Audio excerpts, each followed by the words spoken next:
Luca had never seen an animal behave this way before. There was a giant bear that just kept showing up at his house. It greeted him and then walked away as if the animal wanted to be followed.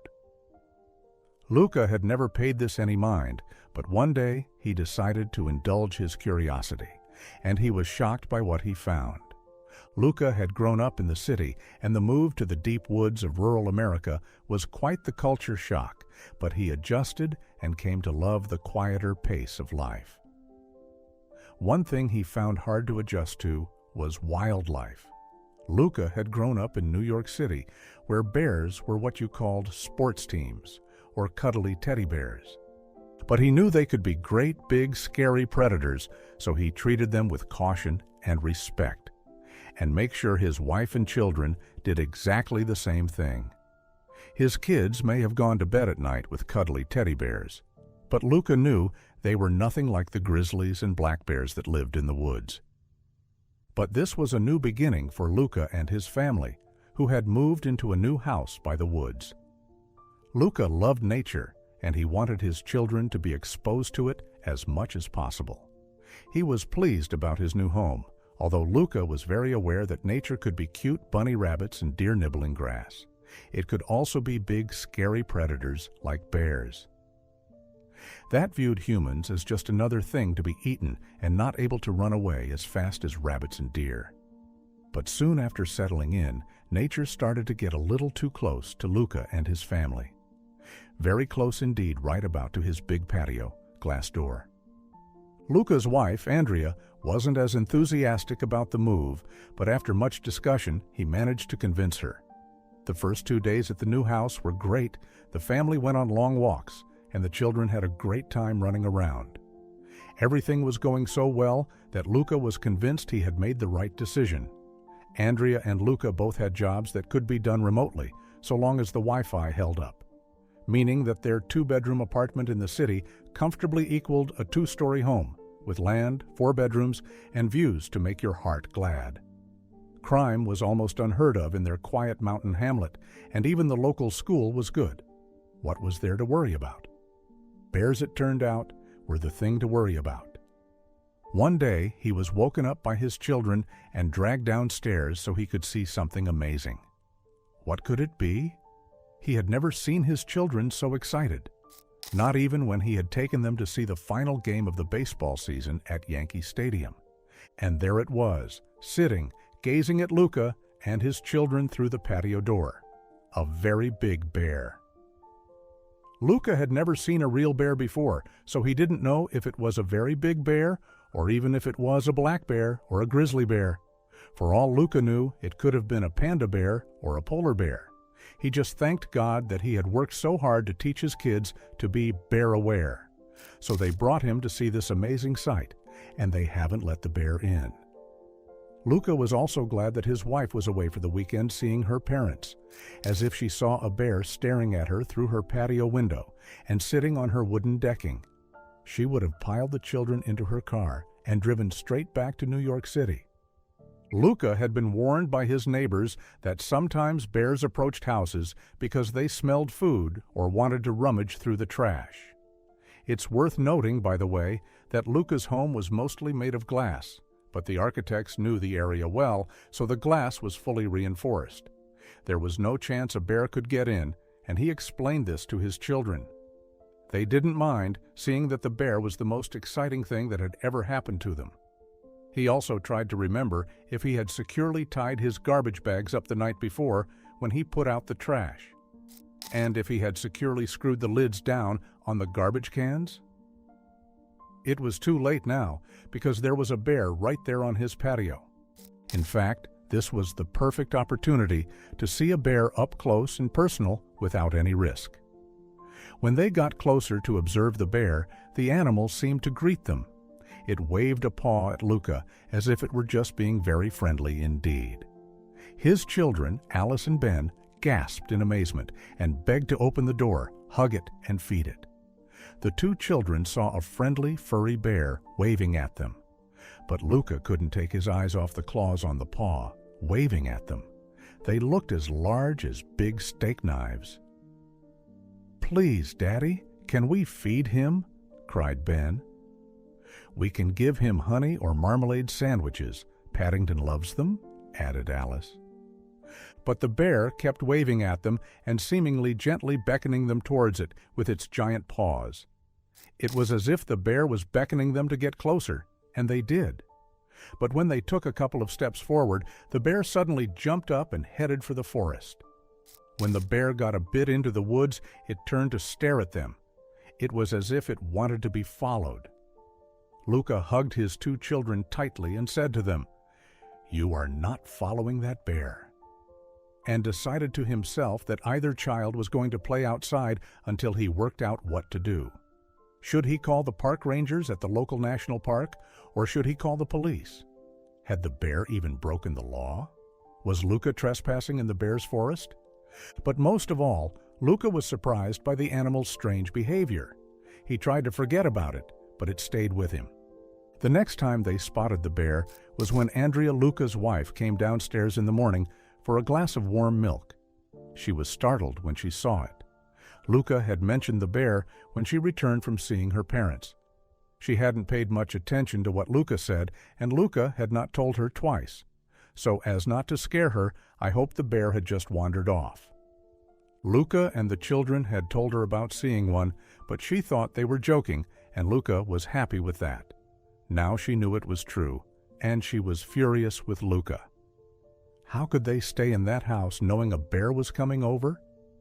It was time to go back to New York City, to a small apartment, where the burglars and muggers might rob you, but they usually wouldn't eat you.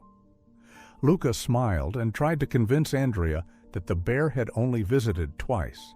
He had invested in extremely strong armored trash cans no bear could break into, so they should be safe. After the 3rd visit from the bear, Luca understood that there was a pattern, so he decided to stay up all night and wait by the glass door.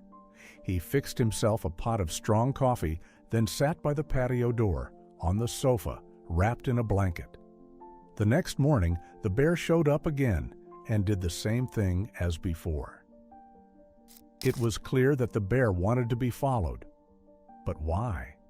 Luca was now so curious, he was willing to risk following the bear. Maybe it would eat him, but he would at least know why it kept beckoning him. Something inside Luca was screaming at him to follow the animal, so he decided to listen to his gut. When Luca approached the door, the bear ran into the woods and then stopped, turned, and looked at Luca, then waited for him to follow. As you can imagine, Luca was very nervous when he stepped out of the house, so he kept some distance between himself and the bear. He thought about bringing a weapon, but what could he arm himself with? A baseball bat or a spatula? Maybe he should have bought that can of bear pepper spray the old man at the grocery store had offered him. It was easy, though, because every time Luca paused, the bear sat down, looked at him, and waited, then kept walking, staying just ahead of Luca. Maybe it needed help with something, but also, what if the bear was just taking him deep into the forest to eat him? If he ran away, would the bear chase after him? Luca had seen on the National Geographic Channel that as fat and cuddly as bears might look, they could run as fast as a horse. 15 minutes later, he was still following the bear, and the more he did, the more he felt that the animal had no intention of harming him. If it wanted to attack, hurt, or eat him, it would have done it by now. The hike took Luca to parts of the forest he had never seen before, and he was amazed by how unspoiled the environment was. The bright green leaves filter the sunlight, and the bushes and plants spring up from the ground. The only sound was the rustling in the trees and birdsong. He had to remind himself not to let his guard down around the bear. About an hour later, the bear finally stopped. Luca was lost. If he ran away from the bear, he would have no idea where to go. By now, Luca's family would be waking up. He had left a note saying he'd be back later. If his wife knew what he was doing, she would never forgive him for being so reckless. He would come home to an empty house and his wife and children, restarting their old life in New York City. The bear had stopped in a clearing in the forest and was now frantically sniffing around, looking for something. Luca was feeling a bit uneasy about the behavior and thought that maybe this was the right time to get out of the situation, turn around slowly, and just get back to the house or where he thought it might be. But as Luca backed up a few steps, the bear turned to face him and bared its teeth, which were even bigger than its claws. He froze. The bear went back to sniffing around. That's when Luca realized he had gotten himself into a dangerous situation. What was he thinking, following a bear around? Before we continue, don't forget to like this video to help it reach 5K and make sure to subscribe to the channel for more stories. If Luca got out of the situation alive, he would never do anything remotely similar to this ever again. Or at least he'd buy a can or maybe two of bear spray from the grocery store. A moment later, the bear stood on its hind legs and was looking at something in the distance. It looked like it had caught a scent and was ready to follow it. Meanwhile, Luca was thinking about what he could do next. He waited a couple of seconds to see if the bear would leave him there, but the animal turned and looked at him. Luca could tell he had no other choice but to continue following. This time, the animal was moving much faster, and Luca was having trouble keeping up. It was obvious that the bear was now in a hurry, and Luca's curiosity was piqued once more. What was going on? He really wanted to find out, even though he realized if he just stood still, the bear would soon have left him alone. The path the bear was following seemed cut through the forest, but they didn't need to clear a way. It looked like someone or something had already gone through. To Luca's surprise, the farther they went, the more he saw signs that people had been there before. This area wasn't as unspoiled as the one they had just come from. There was some trash on the ground, and some of the trees had been chopped down. Suddenly, Luca realized where they were heading. In the distance, he could see a wooden hut behind the trees. That was technically one of his neighbors' houses. But since the homes in that area were so secluded, they hadn't met yet. Everyone lived far from each other, so getting to know your neighbors was difficult, especially as some of them didn't even have phone lines. He knew a man lived in that hut, but not much else. What did that man have to do with this situation, though? Luca couldn't understand what was going on, but he was kind of glad the bear had led him there. Maybe the neighbor could help him get away from the bear, or scare it off so he could go back home. But when Luca got closer to the hut, he could hear his neighbor yelling from inside, and the bear was pounding on the garage door. Suddenly, the garage door opened, and that's when Luca saw another bear lying on the garage floor. So that's what the bear was so anxious about. The animal in the garage was breathing heavily and was obviously in bad shape. It was a smaller bear, which led Luca to believe that the one who had led him there was the mother. While the animal reunited with the other bear, Luca rushed to his neighbor to learn what had happened. The man had found the sick cub in the woods about an hour earlier. He assumed the mother had abandoned it, so he took the cub home. He planned to take it to the vet because it didn't look like it could survive alone in the wild. Then Luca realized that's what the bear had been sniffing for earlier. She had left her cub there while she looked for help. That's why she was so desperate for him to follow her, and why she wouldn't let him go back. How had the bear known Luca was someone it could trust? Perhaps it was gazing in the window on Luca, Andrea, and their children. It saw a family like its own, loving parents taking care of their children, and thought he would do the same for another parent, even if that parent was a bear. Luca had sensibly brought his mobile phone with him, and he called the park rangers, as his neighbor didn't have a phone and had no way of getting help. Eventually, the rangers arrived with a vet. The mama bear was transported to a temporary holding facility while the cub was treated. Once the cub returned to good health, they were both released. Luca and his family still see the two bears from time to time, because now when the bear arrives to wave at the family through the patio window, its cub accompanies it.